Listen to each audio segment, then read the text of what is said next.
सरदार राजेंद्र सिंह बग्गा जी, अल्पसंख्यक आयोग के सदस्य सरदार परविंदर सिंह जी, प्रधान गुरुद्वारा याह्यागंज डॉक्टर गुरमीत सिंह जी, पूर्व मंत्री डॉक्टर महेंद्र सिंह जी, महापौर श्रीमती सुषमा खड़गवाल जी, माननीय विधायक श्री राजीव कुंबर जी, माननीय विधायक डॉक्टर नीरज बोरा जी, विधान परिषद सदस्य श्री ढिल्लो जी, श्री सुभाष यदुवंश जी और उपस्थित सभी बहनों और भाइयों, बोले सो निहाल।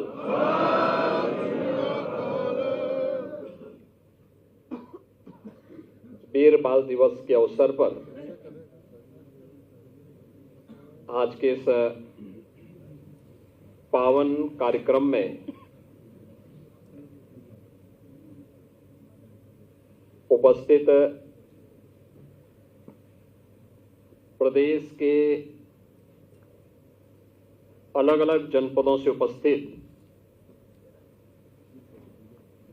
गुरुद्वारा प्रबंध समिति के हमारे सभी पदाधिकारीगण,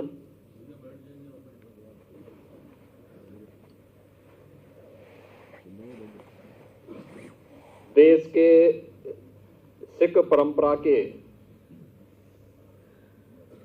इतिहास से जुड़े हुए उन परिवारों के जो हमारे सम्मानित सदस्यगण हैं, उन सब का मैं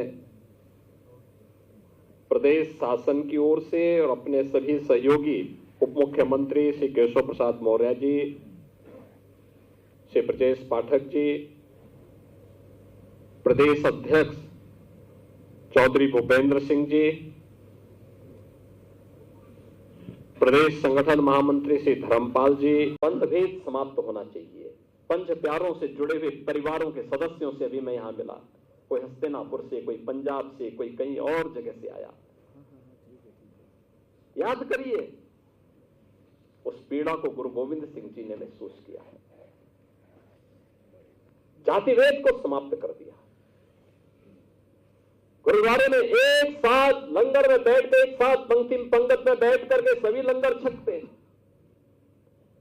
कोई भेद नहीं। और भेद कैसा? भेद तो परिवार में नहीं होता है, भेद तो सत्र और मित्र का होता है।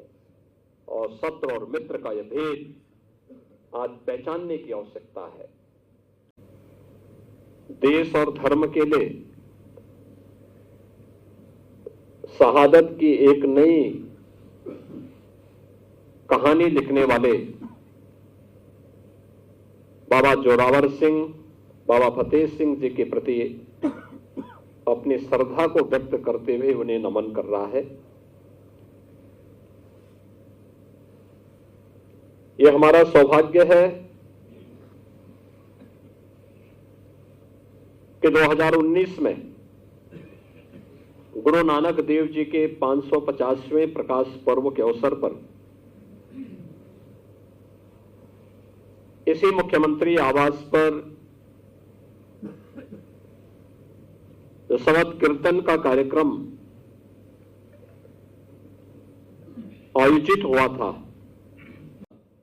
सभी सिख बंधु पूरी मजबूती के साथ यहां के विकास में अपना योगदान दे रहे हैं, मजबूती के साथ कार्य करते हैं। बहुत सारे ऐसे तत्व बीच में घुसपैठ करके तमाम ऐसी चीजें करते हैं, लेकिन मैं देखता हूं कि अगले ही दिन हमारे सभी प्रमुख सिख लीडर्स और सभी प्रमुख सिख ग्रंथी आकर के कहते हैं, नहीं साहब ये गलत तो कर रहे हैं, हम लोग इनके साथ नहीं हो सकते। ये है मजबूती, ये है समर्पण, ये है भारत को मजबूत प्रदान करने का एक जज्बा, और उस जज्बे को लेकर के हमें आगे बढ़ना होगा। एक बार फिर से मैं सिख गुरुओं के प्रति अपना सादर नमन करते हुए वीर गुरु गोविंद सिंह जी महाराज के 4 साहबजादे बाबा अजीत सिंह, बाबा जुझार सिंह, बाबा जोरावर सिंह और बाबा फतेह सिंह की स्मृतियों को कोटि कोटि नमन करते थे। आप सबका मैं एक बार फिर से अभिनंदन करता हूं। क्या नहीं पीता था उस समय, लेकिन एक ही बात थी, एक ही लक्ष्य था कि देश और धर्म पर आंच नहीं आने देंगे। एक ही उद्देश्य के लिए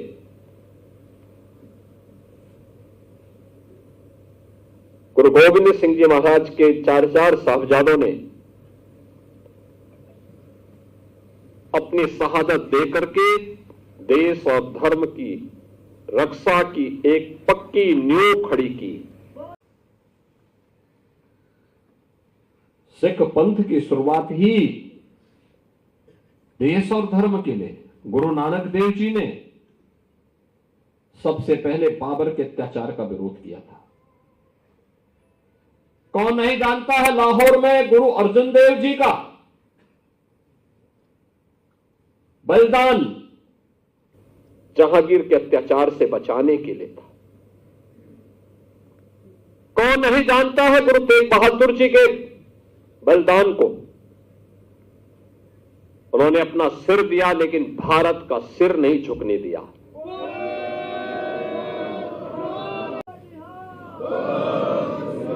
जिस पर न केवल आज भी सिक्खी पंथ बल्कि पूरा देश गौरव की अनुभूति करता है, पूरी श्रद्धा और सम्मान का भाव व्यक्त करता है। और उसी सम्मान को व्यक्त करने के लिए, उसी श्रद्धा को व्यक्त करने के लिए आज हमारी पूरी सरकार भी न केवल यहां पर बल्कि हर जनपद में, हर महत्वपूर्ण गुरुद्वारा में यह आयोजन यहां से लाइव भी हो रहा है। वहां पे सभी जनप्रतिनिधि और संगठनों के पदाधिकारीगण एकत्र होकर के उन वीर बालकों की शहादत के प्रति अपनी श्रद्धा को व्यक्त कर रहा है। बहनों और भाइयों, गुरु नानक देव जी से लेकर के गुरु गोविंद सिंह जी महाराज तक, 4 साहबजादों से लेकर के पंच प्यारों तक सिख गुरुओं का पूरा इतिहास देश और धर्म के लिए शहादत का इतिहास है। और ये इस बात के लिए हम सबको प्रेरित करता है कि इतिहास केवल एक कौम का नहीं है, इस देश का इतिहास है। एक नई प्रेरणा है पूरे भारतवासियों के लिए। जाति पाति का भेदभाव समाप्त हो। गुरु नानक देव जी ने शबद कीर्तन के लिए जो प्रेरणा दी, मिल बांट करके खाने के लिए जिस लंगर की शुरुआत को आगे बढ़ाया था, बांग्लादेश की घटना का उल्लेख सुनते हैं। जब हम लोग पाकिस्तान के अंदर होने वाले अत्याचारों के बारे में सुनते हैं,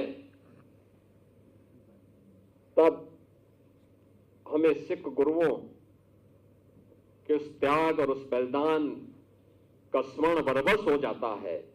और इसीलिए आज के उस अवसर पर मैं आप सबसे भी यही अपील करने के लिए आया हूं। मैं आप सबसे यही अपील करूंगा और मेरा विनम्र अनुरोध होगा, किससे बढ़कर के हिंदुस्तान के लिए, हिंदू हो या सिख है, इन सब के लिए दूसरी प्रेरणा गुरु नानक देव जी से लेकर के गुरु गोविंद सिंह जी महाराज तक जो आदर्श इन सिख गुरुओं ने हम सब के लिए रखा है,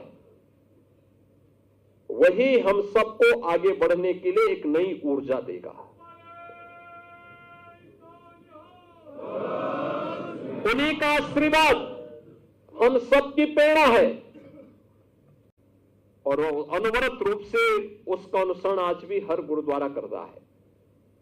और यही गुरु परंपरा के प्रति श्रद्धा का ये भाव ही समृद्धि का कारण भी बनता है, खुशहाली का कारण भी बनता है।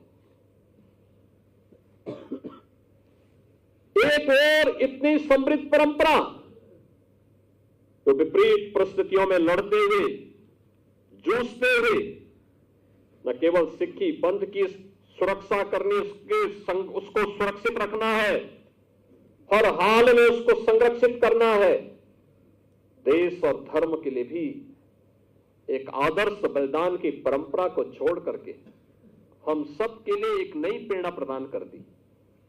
एक और यह गौरवशाली इतिहास और दूसरी तरफ हमारे सामने वो दृश्य देखने को मिलते हैं जब हम लोग ये सुनते हैं कि काबुल में अब नाम मात्र के ही 2, 4, 10 परिवार सिखों के बच गए। आगे बढ़ेंगे तब काबुल होने से बच पाएंगे, तब बांग्लादेश होने से बच पाएंगे, तब किसी ननकाना साहब के लिए हमें आंदोलन या संघर्ष करने की नौबत नहीं आएगी, बल्कि स्वतःस्फूर्त भाव के साथ वो हम सबको प्राप्त होगा।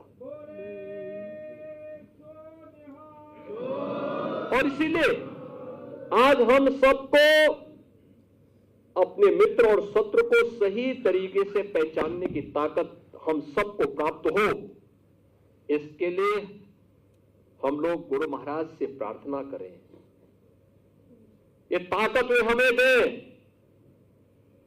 कौन वे लोग हैं जो देश की जुझारू कौम को, देश की इस समृद्ध कौम को, जिसने अपने स्वयं के सामर्थ्य से, अपने पुरुषार्थ से, अपने परिश्रम से एक मिसाल प्रस्तुत की है देश के सामने, दुनिया के सामने, कौन वे दुश्मन हैं जो आज उनके इस परिश्रम और पुरुषार्थ को कुंद करने की साजिश कर रहे हैं। उन दुश्मनों को पहचानने की आवश्यकता है। कभी भारत की फौज में हमारा सिख एक बड़ी संख्या में जाकर के भारत की सुरक्षा के लिए अपने आप को समर्पित करता था। कौन वे लोग हैं जो एक बड़ी पीढ़ी को, युवा पीढ़ी को ड्रग की चपेट में लाने का कुत्सित प्रयास कर रहे हैं? हमें देश के उन दुश्मनों को समझना होगा, उन दुश्मनों से सावधान रहना होगा। कौन आपस में हिंदू और सिखों को लड़ाने का कुत्सित प्रयास कर रहे हैं कि शीश की रक्षा की। और यही तो बात प्रधानमंत्री मोदी जी कहते हैं, उन्होंने यही तो बात कही जब प्रधानमंत्री मोदी जी ने 26 दिसंबर की तिथि को वीर बाल दिवस के रूप में आयोजित करने की घोषणा की और इसमें बाबा जोरावर सिंह और बाबा फतेह सिंह के प्रति अपने श्रद्धा और सम्मान को व्यक्त किया।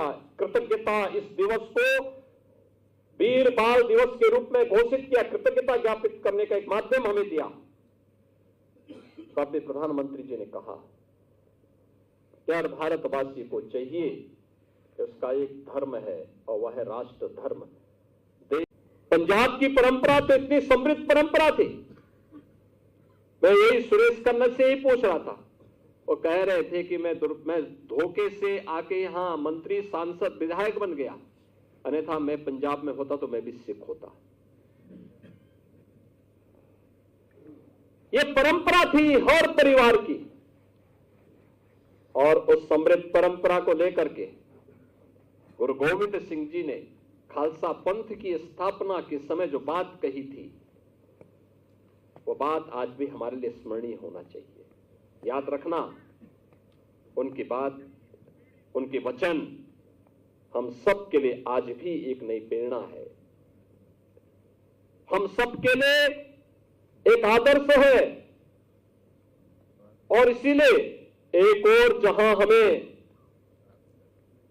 उन सिख गुरुओं के प्रति अपनी श्रद्धा को व्यक्त करते हुए इस नई प्रेरणा को आगे बढ़ाने का कार्य करना होगा, वहीं साथ ही साथ याद करें यह वर्ष गुरु तेग बहादुर जी महाराज से जुड़ा हुआ 350वां वर्ष भी हम सबको एक नया संदेश देगा। मैंने बार बार कहा है, ये लखनऊ का सौभाग्य है कि गुरु तेग बहादुर जी महाराज गुरु गोविंद सिंह जी महाराज को लेकर के वहां पर आए थे और कुछ समय रुके थे। आज के इस अवसर पर वीर बाल दिवस के इस पावन आयोजन के अवसर पर मैं माता गुजरी को कोटि कोटि नमन करता हूं। दुख, उनका दर्द कौन महसूस कर सकता है। बाबा अजीत सिंह, बाबा जुझार सिंह, बाबा जोरावर सिंह, बाबा फतेह सिंह, इन चार साहबजादों के प्रति नमन करता हूं, उनकी शहादत को नमन करता हूं। गुरु गोविंद सिंह जी महाराज जिनका